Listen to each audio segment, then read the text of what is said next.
আজকের পর্বে শুরুতেই দেখা যায় দুটি ঘড়ির পার্থক্য নিয়ে রাহি যখন রাজীবকে সবকিছু বুঝিয়ে বলতে যায় ঠিক তখনই রাহুল তাকে থামিয়ে দেয়।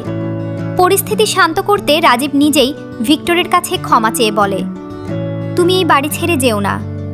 কিন্তু কনক সঙ্গে সঙ্গে আপত্তি জানিয়ে বলে, ক্ষমা যদি চাইতেই হয় তাহলে যে ভুল করেছে সেই ক্ষমা চাইবে।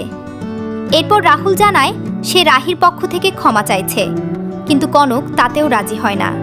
শেষ পর্যন্ত রাহি নিজেই ভিক্টরের কাছে দুঃখ প্রকাশ করে এবং জানিয়ে দেয় খুব শিগগিরই সে সত্যিটা সবার সামনে এনে দেবে। সেই সঙ্গে সে আত্মবিশ্বাসের সঙ্গে বলে আসল অপরাধী একদিন তার কাছেই এসে ক্ষমা চাইতে বাধ্য হবে।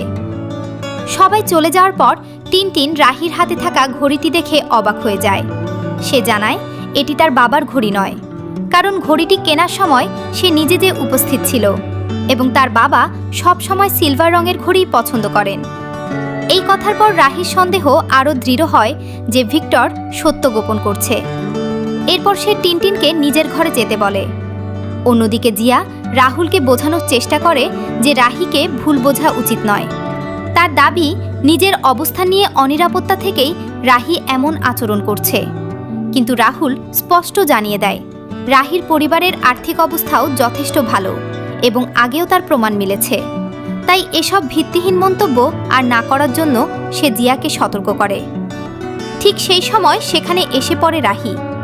জিয়া চলে যেতে চাইলে রাহি তাকে থামিয়ে বলে, যে কাজের জন্য এসেছো সেটা শেষ করে যাও। এরপর জিয়া ট্রফিটি রাহির হাতে দিয়ে সেখান থেকে চলে যায়।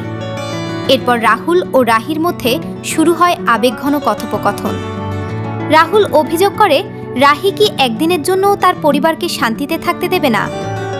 উত্তরে রাহি জানায় এই পরিবার এখন তারও পরিবার, তাই পরিবারের ভালোর জন্য প্রয়োজনে সে যে কারো বিরুদ্ধেও যেতে পারে, এমনকি রাহুলের বিরুদ্ধেও।